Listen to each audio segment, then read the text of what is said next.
Hello and welcome to the New Schools Podcast. Thanks to a global pandemic, I think we've all experienced some form of an online classroom scenario. There are endless options out there, but Outschool.com is leading the pack as the largest marketplace of live online classes for kids K through 12.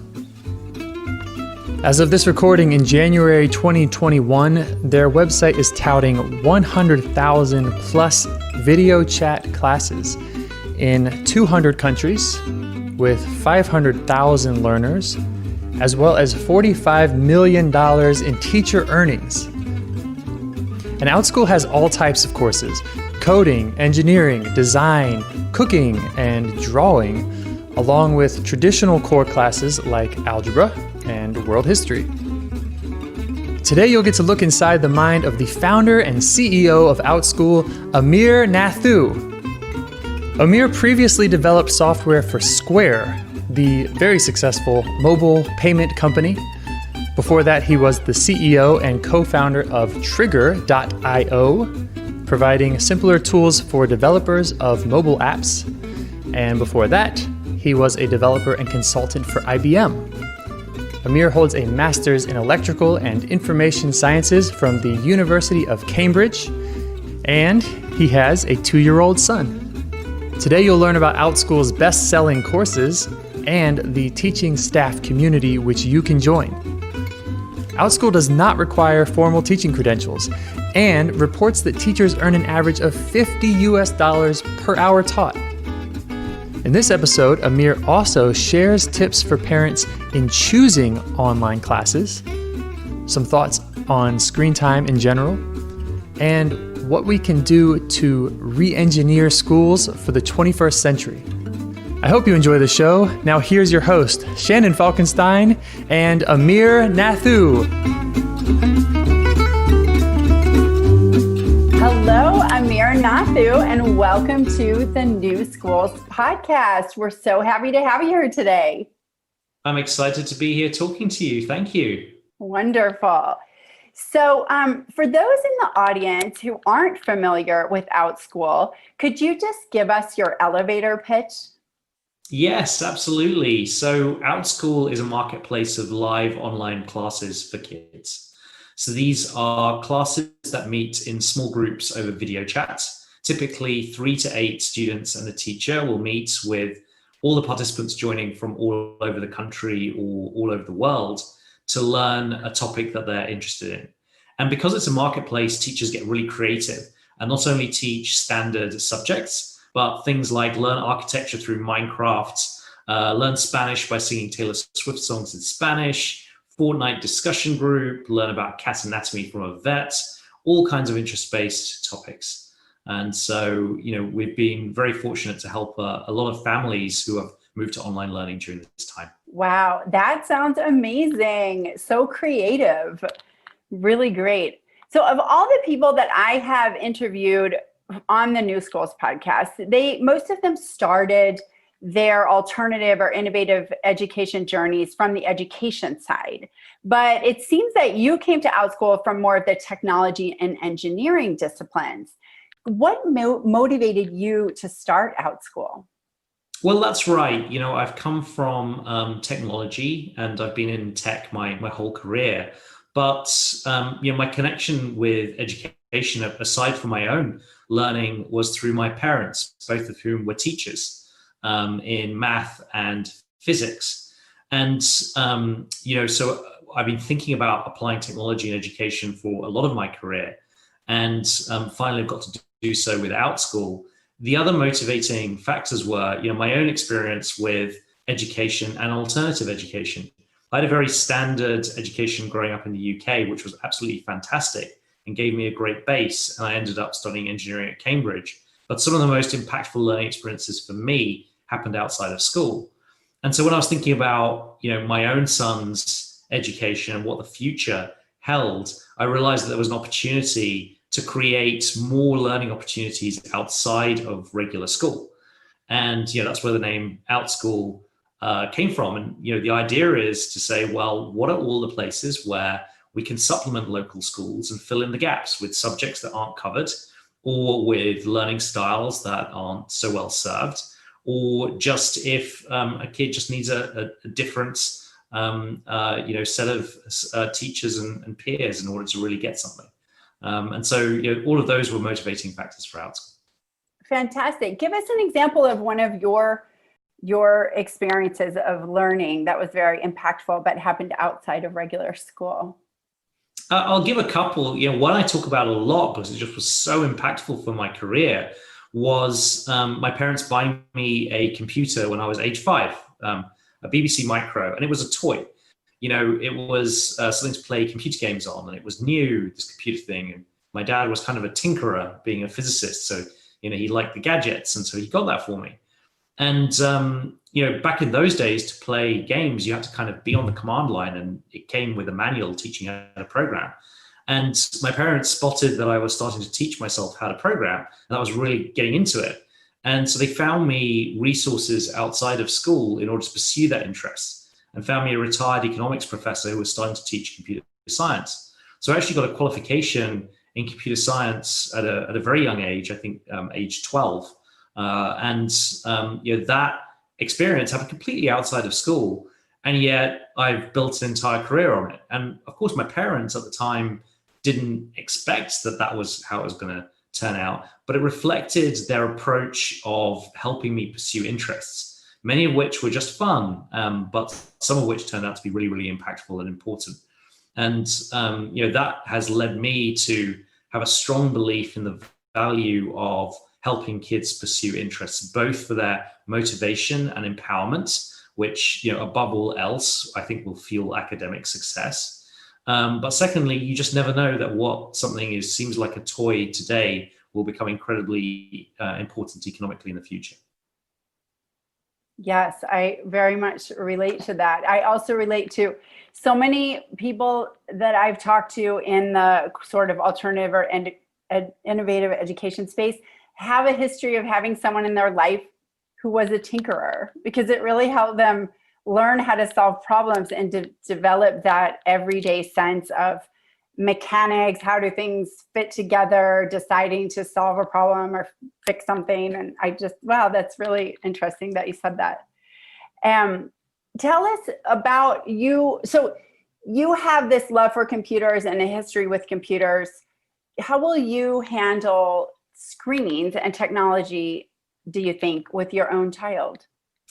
It's a challenge in some ways, because I, like I'm sure many parents and people listening, have a concern that you want a balanced, rounded experience for your child. And there's always this fear about, too much screen time. And I have a 2-year-old, 2 years and 1 month old at home. He is already on my phone. He managed to send his first text message the other day to one of our investors.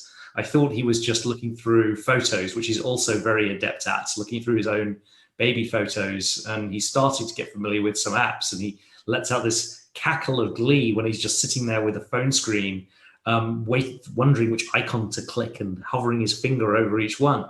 So, he's clearly fascinated by screen time at a young age. And at the same time, I feel that right now he is getting a balanced experience, and he's also fascinated by many other things. And I think, there's this difficulty that parents face, in that we know how addictive these technologies can be because we suffer from it ourselves.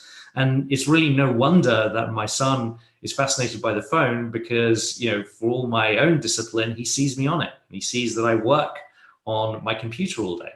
And he correctly identifies that these things that his dad is playing with must be incredibly powerful tools of society.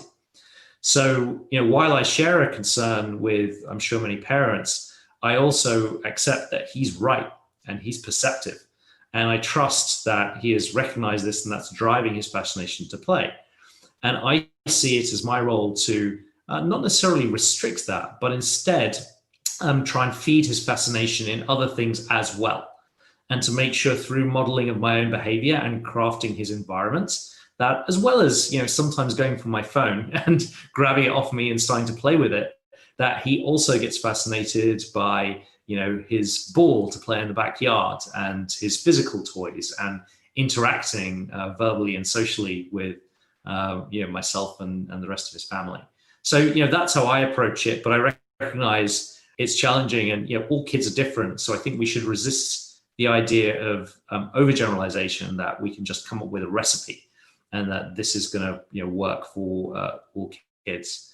I also need to talk about my personal experience of this, which makes it hard for me to necessarily police my son in an overly rigorous way, because there were no concerns about screen time when it came to computers when I was young. There was concern about screen time in terms of television, but I was given free rein, and I was obsessed. I was obsessed with computer games. I was obsessed with programming. I played flight simulators. I played strategy games, and none of it seemed valuable at the time. But a lot of it has been valuable in my career, and not just in the career I've chosen in tech. I almost became a plane pilot, a fighter pilot in the Royal Air Force. I actually flew planes and was trained by them in college. That it was a fun activity. They paid you a little bit of a stipend, and I seriously explored it for a couple of years. And in order to pass, and I even went to the test where you actually go and get selected to see whether you could become a military pilot. And lo and behold, in the test, a lot of it was playing these games. Like, could you hold a cursor steady on the screen with all this turbulence? What happens if you flip the controls from left to right? And could you memorize these long digits of coordinates? Those are the kind of tests they did. And I absolutely aced this. And when I was doing it, I was thinking, A, this is fun. And B, I've spent many hours in my teenage years preparing for this unintentionally. And so, it's hard for me because I've gained so much by unlimited, unpoliced screen time in an era where it wasn't a concern. Now, I know that's not quite the same today, because today, unfortunately, there's a lot of business built up around this, which is designing games and applications to be a little bit more problematic in the way that they're addicting. So that means we have to take steps. But I do think, some of the commentary we see publicly about this isn't very well balanced. And it takes the agency away from kids and parents, whereas I have a strong belief that we can design our interactions with our kids and our families' lives to handle the new challenges. Thank you very much for your comments. I think, how do I say it? I don't know. I kept thinking of Ender's Game when you were talking about video games being sort of a training ground for high level skills that people will need in the future.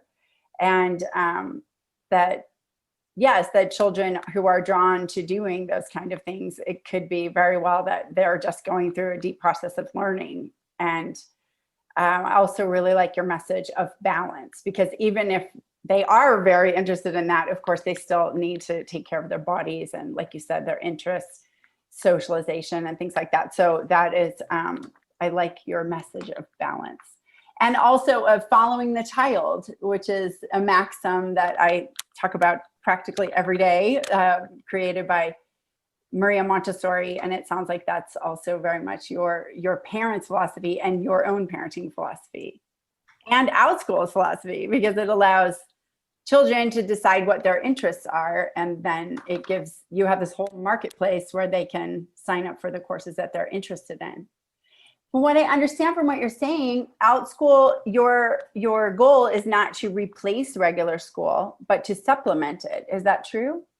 Yes, that's right. And to offer something different that we think is missing from the regular education system, which is some of what you described, the ability for kids to be able to explore a much wider range of topics than typically taught in a much wider range of ways, and to do that in a social way where it's interacting with others, and in a way that empowers them and enables self-direction.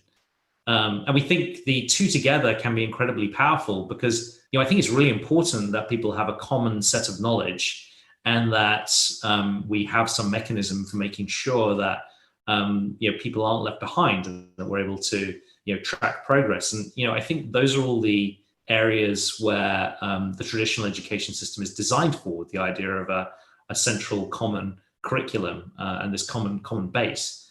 I think that's valuable. At the same time, I don't think it's enough in order to truly prepare kids to have a happy and kind of economically fulfilled career, because it seems impossible that a fixed curriculum and local schooling can meet all of every kid's needs. I think it can meet some of most kids' needs. And then what about the rest? And it's that what about the rest piece that Outschool is designed to fill in. So, and I think it's been an area that's been underexplored historically, just because, there hasn't really been the options or the technology there. There's an element that technology unlocks new possibilities here, in that before video chat got to a certain level of sophistication, really your only choice was your local schooling or whatever extracurricular options were available locally, which radically limited your options, particularly outside of urban areas. Whereas the live video format enables you to access far more classes and teachers, topics, modes of interaction than could possibly be available locally, while also retaining most of the kind of human-to-human interactive component that makes learning so engaging when it involves people. And so I think there's been a bit of an unlock there, which enables Outschool to exist and enables us to offer more options when it comes to self-directed learning. I hear you about the common knowledge that we all need. Do you believe that school needs to be as many hours a day and as many years of someone's life in order to accomplish that? Or to put it another way, if you could sort of re-engineer school for the 21st century, what would that look like? So the answer is no. I don't think school needs to be as many hours in the day and structured as it is. When I think about designing school, I think about designing school for my own kid. And what do I want? And I've had this idea for a while that I would like 2 days of traditional academic subjects taught in a group format with a teacher. I would like 2 days of project-based learning, which is more self-directed, but some support and structure. And at least 1 day a week of kind of extreme unschooling, totally self-directed, with me following around as a facilitator, essentially, and being pulled on for help. And I could see, to me, that would be my starting point. And then I would seek to adjust the parameters of that setup with my child's direction, especially as they grew older. I'd expect them to take control of that divide. But what I like about that mix is it would give my child a balanced perspective of the different types of ways that they might choose to learn, so that when they felt like they wanted to exercise their agency, they can make an informed decision between them. And I would feel like I'm doing my job in the sense of presenting a menu of options that pull from different philosophies without being overly prescriptive or out of balance. I think, only sending my child to a local school, even, a Montessori inspired one that had many of the principles of self-directed learning, wouldn't quite open up the full range of possibilities. So that's how I think about it. Wow. Oh, shameless plug here, but it sounds a lot like Acton Academy, to be honest. So you could check into that if you want. Interesting.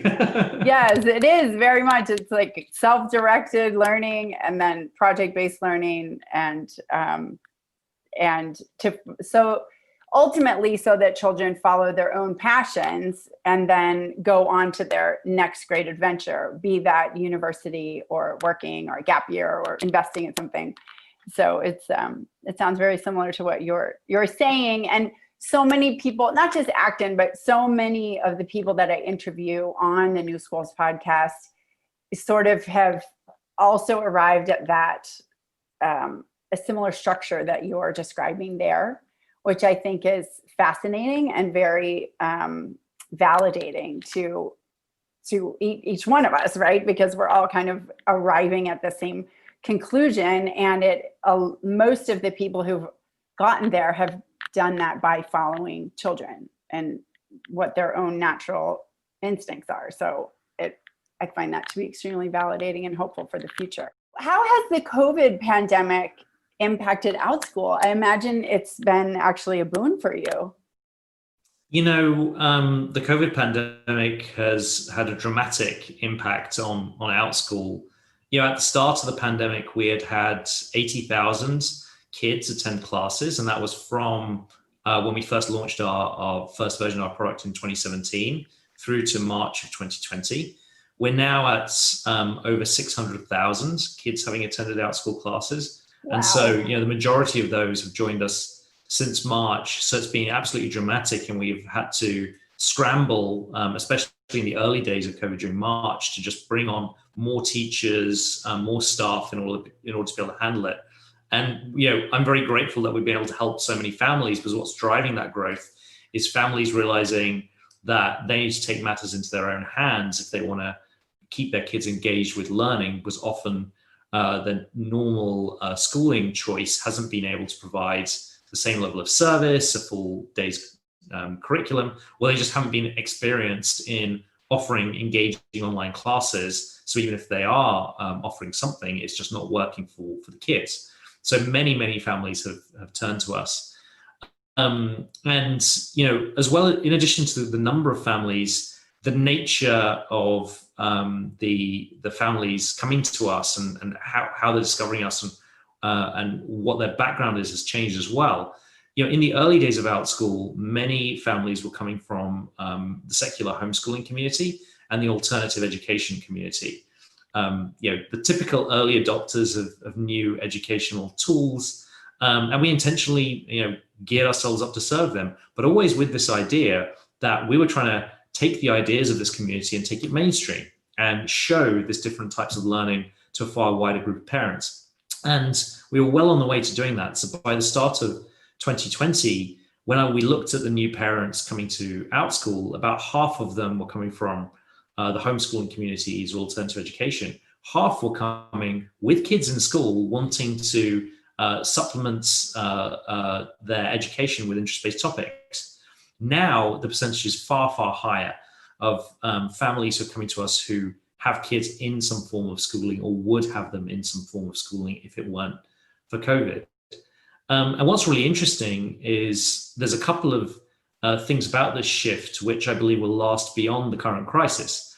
One of those is that everyone who comes to Outschool now understands what live online is. People really get, in a way that they didn't before, oh, there's a type of online learning which isn't just pressing play on a video. It's actually interacting with people over video chat. Some people have had a good experience with that. Many have had not so good experiences with that, but everyone knows what it is. And that's gonna remain. And so it's an option for parents going forward in a way that it wasn't, you know, it wouldn't necessarily be on their minds before. And then secondly, because the kind of default of education has been so challenged and disrupted, we're seeing families being much more intentional about their education choices and being slower to think about returning to the default. And so when we survey them about their educational choices going forwards, many are planning not to do the same thing that they were before. Now, some are switching schools, some are thinking about micro schools or continuing with their learning pods, which, you know, I used to call those homeschool co-ops, but, you know, the verbiage has changed, but it's essentially that. Or you know, various forms of self-directed learning or kind of eclectic, patched together types of learning. And, you know, there's many challenges in that logistically for families and society, but I'm really inspired by the change because I think it can drive wider systemic change in education. And one challenge was always this inertia of existing expectations and the existing system.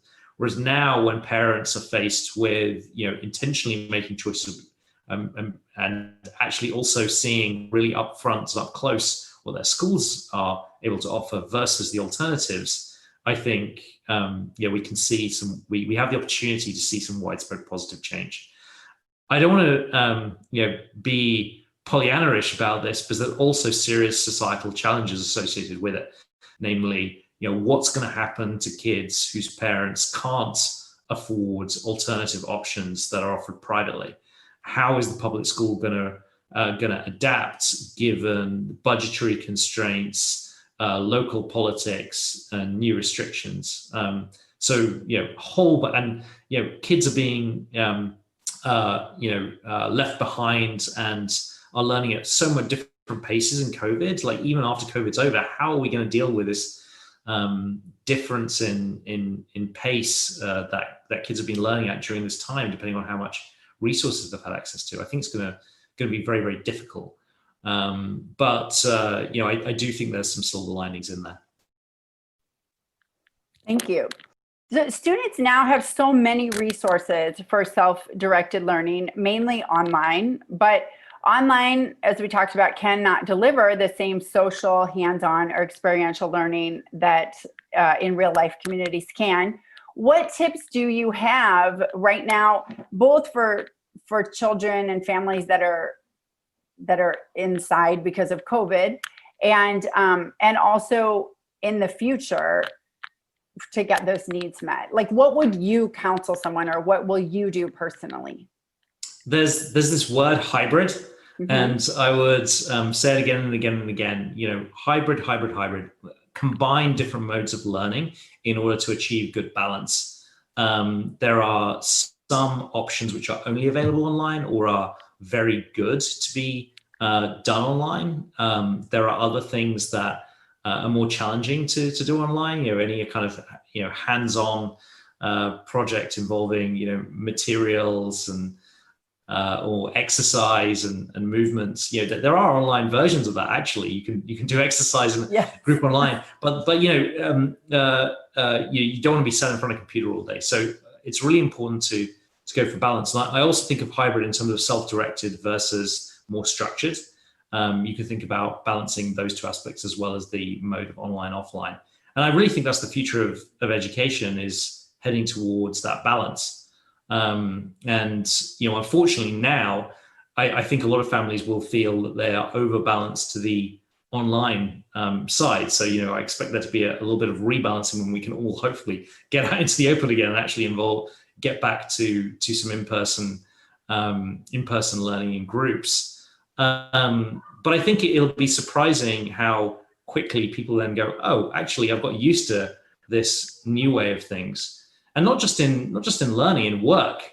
As a company, Outschool has moved to be fully remote permanently because of COVID, because we found that we were able to operate remotely, and there were some upsides. The lack of commutes, the ability to bring people into the company from lots of different locations, a lot of the logistical challenges that we might have feared of making that switch turned out not to be so bad.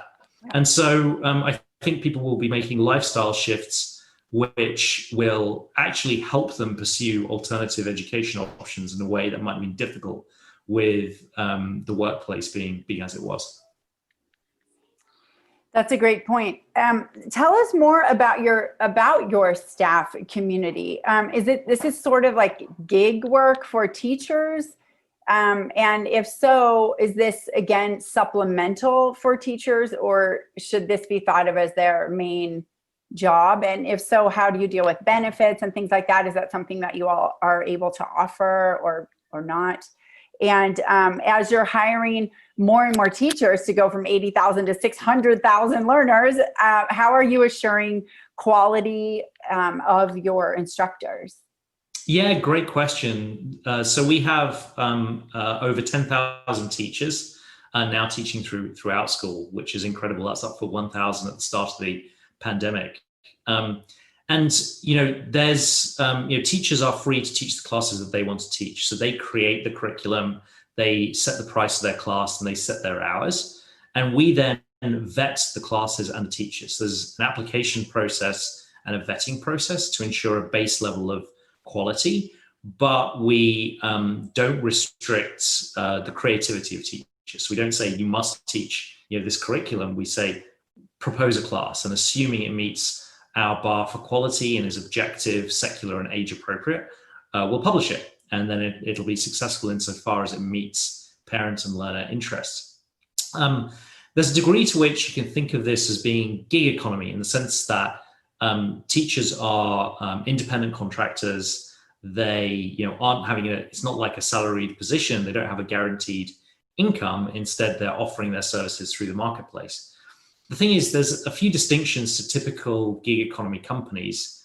One is that the teachers set their own prices for the class. Another is they actually create their own curriculum.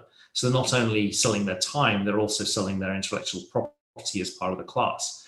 And there's a lot more upside for teachers than typical gig economy companies, in that they can have multiple enrollments in the class. So they can earn relatively high dollars per hour insofar as their class is successful. And if they become very successful, they can become organizations on our platform and actually employ other teachers. And we have some very, very successful organizations of teachers which band together to teach classes. So there's a lot more upside. So there's a new term that's being talked about to distinguish platforms like ours from others, where it's almost like treating people as a commodity, which teachers aren't. They're creative professionals. And this word is being talked about creator platforms, where it's not just about people kind of selling undifferentiated time in order to provide a base level of earnings, but actually creating unique assets that they then combine with their time, and they can distinguish themselves and differentiate themselves and build a real business. And that's how I see Outschool for teachers. And so we have teachers who use Outschool as kind of a part-time income to supplement their main job. We have teachers that have become incredibly successful on Outschool, to the point of earning hundreds of thousands of dollars this year, and being at the top end of professional earnings. And I'm really proud and excited about how much we've been able to pay out to teachers and the economic opportunities we've created, particularly this year when so many other economic opportunities are being curtailed because of COVID and the economy. Wow. Well, I am so pleased to hear that. And I think that our audience will be too, that you're actually allowing teachers to become much more entrepreneurial, and really there's no ceiling on how much they could make or how creative they could be on your platform. You're enabling them. That's incredible. Wow, great job. That's like just all sunshine. That's really good. Well, thank you. But great job to the teachers, because we can't predict necessarily which classes are going to be successful, and teachers will propose a class which they're excited about, and we'll publish it and market it to our audience, and suddenly it just takes off. And so it's really the marketplace is really driven by their inspiration and the teachers' creativity and ability to link their creativity to inspiring learners, which is what we're all trying to do. And do teachers have a way of marketing their own classes? Like, I imagine with so many classes, like you can't market all of those equally. So how do teachers have input into that, or can they invest in marketing their own course, or how does that work? Well, we market Outschool as a whole, and then parents might come in because they see one class, but then they buy multiple more classes, and usually not from necessarily the same teacher they came in on. So the thing about the marketplace that makes it mutually supportive for teachers is if a teacher comes on board and creates a brand new creative class that no one's ever offered before and draws in some parents, that actually benefits all the other teachers on the platform, who then have a shot at inspiring those parents. So most of the enrollments on Outschool are coming from parents buying again, and from parents coming in through the emails we send, and also just searching on our site for classes that meet their needs. In addition, some teachers do promote their own classes and are able to drive some enrollments that way, particularly if, for example, they have large social media followings or an existing community. So that is a way that some teachers get started. That said, most teachers come to Outschool without necessarily having that, but with having the curriculum, the skills. And we see it as part of our role to be driving demand to their classes. So if teachers considering teaching on Outschool, they don't necessarily need to be thinking about that. They can just focus on the curriculum, focus on creating great classes and experimenting and letting us drive that demand.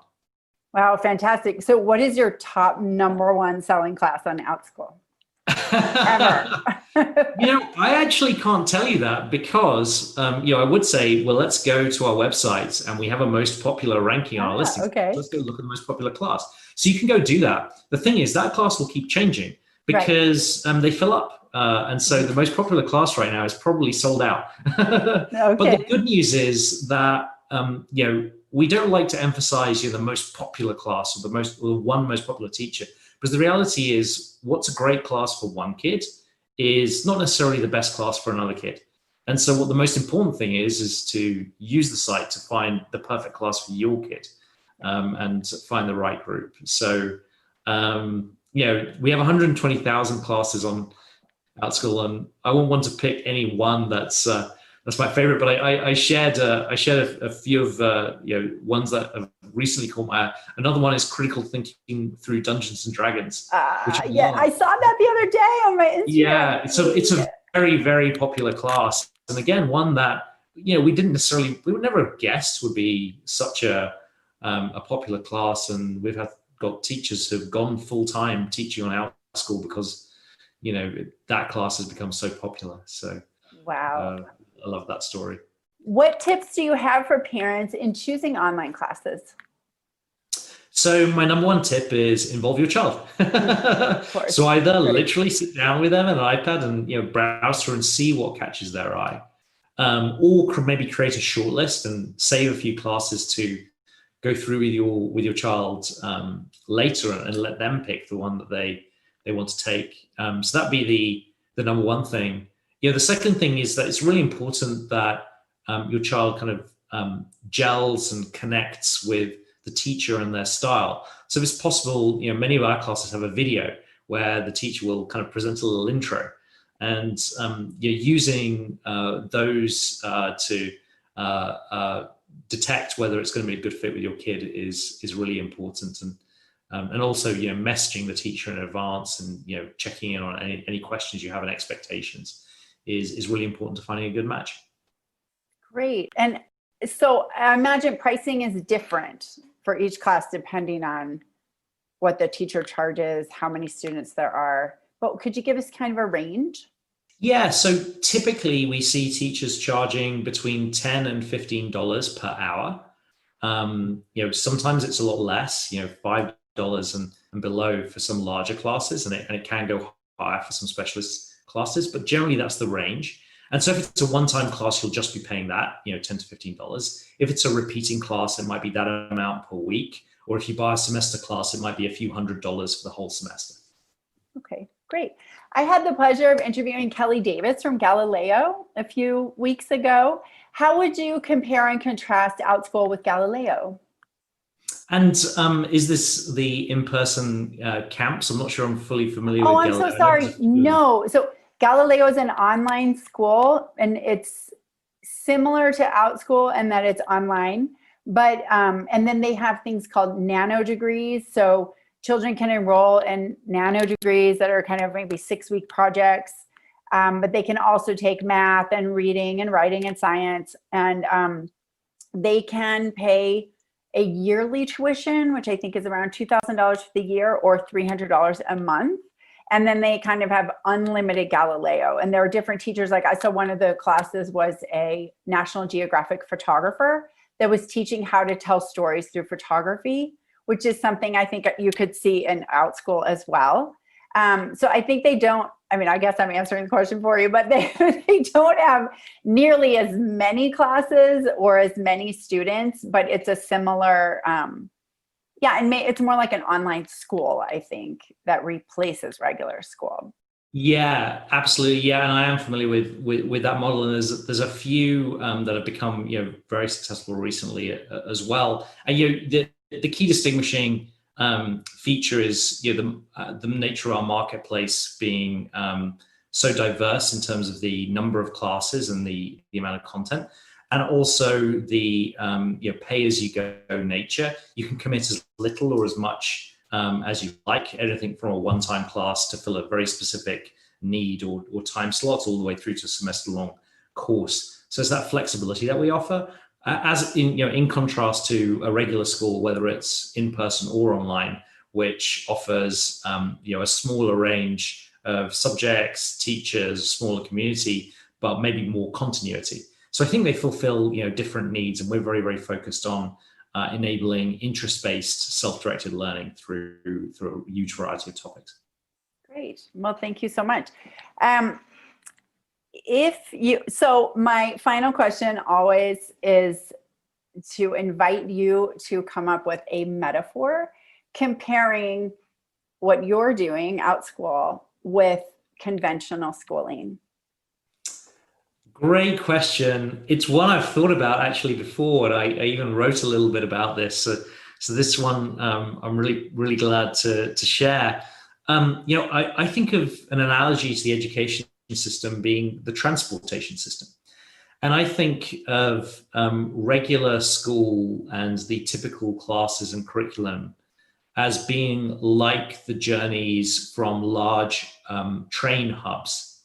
So, if you're starting at a very particular point, you go on a very standard path where you go in a straight line from A to B, and the educational journey is taking you from that major hub to the other major hub.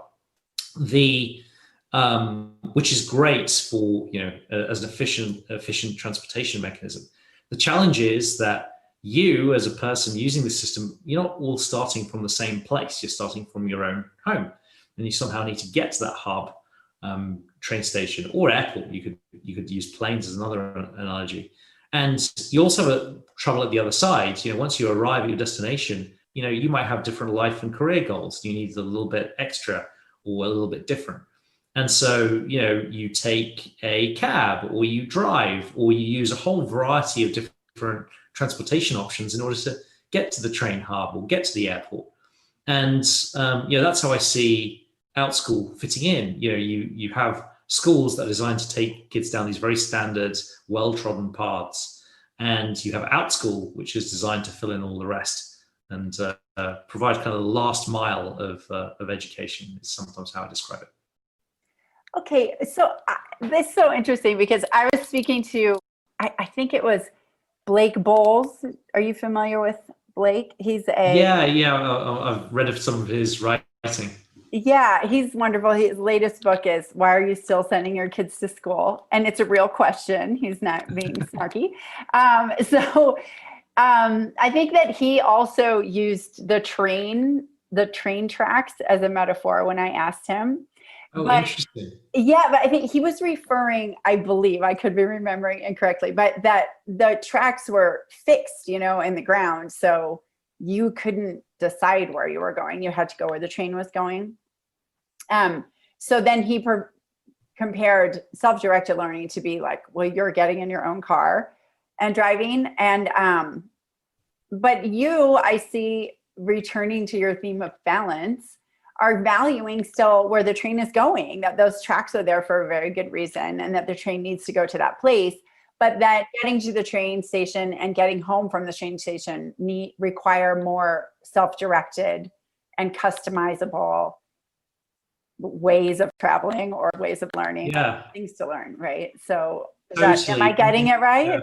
Yeah, absolutely. And it's a little bit of, I think that this is how the transportation system analogy really does fit, right? Because you could go from San Francisco to New York by car, or you can go to a major airport or a train hub and take the standard route. Or if you wanted to, go on a bit of an explore and, wind a very particular path, then you can use the car. And, I might liken that to a true homeschooling or a true unschooling adventure, versus a hybrid approach where you do a bit by car, then you take a standard path for one section of it, and then you carry on doing your own thing. And I think all of those can coexist and ultimately will coexist. I don't think it's a case that one education system is going to fit everyone. And so from my perspective with Outschool, I would love to see the whole education system shift more towards self-directed learning. But my expectation is that it's going to be a wide variety of different philosophies and approaches. And I think that's great. Yeah, I agree. Wow. Thank you so much. This has been a really incredible conversation. And I think everyone in the audience has learned so much about Outschool and this model of supplementing education with so many amazing courses. I think you're providing a very valuable service for the world and its children. So great job. Thank you. And I can tell that it's being very successful for you. So that's awesome. Yeah, thank you so much. Yeah, it's been a pleasure to talk and discuss all these fantastic topics. So thank you. Yes, you're welcome. And I want to thank the audience for stopping by and listening to Amir Nathoo and all about Outschool. Thank you so much. Thanks. Take care.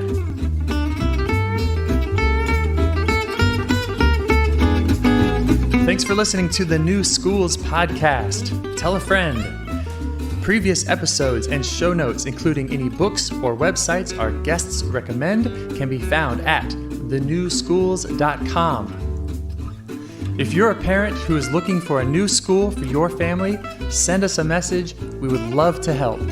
We can answer questions, share the resources we have, and help you get in touch with people in your area who are on the same path, determined to provide their kids with the best education.